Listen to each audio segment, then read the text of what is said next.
Hi folks, now last week I talked to you about pricing, more particularly how do you price, how do you figure out how much to charge for your services.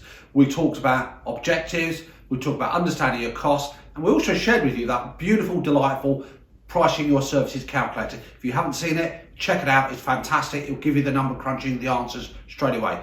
This week I want to continue with my conversation about pricing, but particularly focusing on how do you price your products. So if your business sells things, so whether you're a retailer, a manufacturer, whatever it is that you're doing is there a different approach when it comes to pricing your products? The short answer is yes, there is. There is some commonality with what we looked at last week, but there's also some things that are slightly different.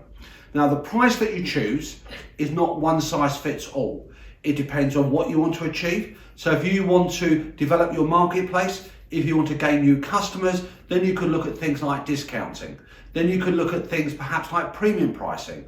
Those are options. But before we even look at the different pricing models, and there are about 20 by the way, it boils down to 2 or 3 base models. Number one, there's something called cost plus pricing. What's that, I hear you say? Well, quite simply, it's a nice model because it's simple. You figure out what something costs you, you add something to that, which is your gross profit, together they form your selling price.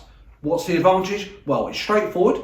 Number two, it's consistent, so you're always going to be making that same level of profit per each item that you sell.